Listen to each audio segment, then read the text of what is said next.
అనేక మంది మేధావులు, ప్రొఫెసర్లు, అనేక మంది ఈ జేఏసీలోకి ఆహ్వానిస్తారు. ఇది స్వశక్తిగా స్వధర్మంతో నడిచి అందరం తలా ₹1 వేసి నడిపించుకోవాలి.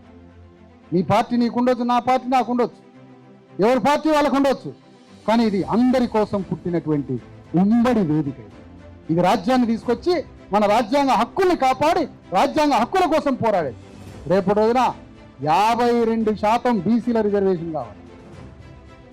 స్థానిక సంస్థలు కాదు, కేంద్ర ప్రభుత్వ ఐఏఎస్లలో కావాలి రిజర్వేషన్, కేంద్ర పరిశ్రమలో కావాలి రిజర్వేషన్, పార్లమెంటులో కావాలి బీసీలకు రిజర్వేషన్.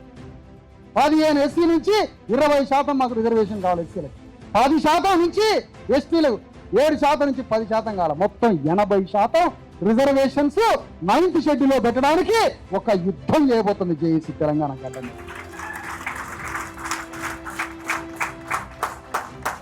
చూడండి పోరాటం, భావజాల వ్యాప్తితో అందరినీ పోగు చేసి యుద్ధాన్ని మొదలు పెడతాం.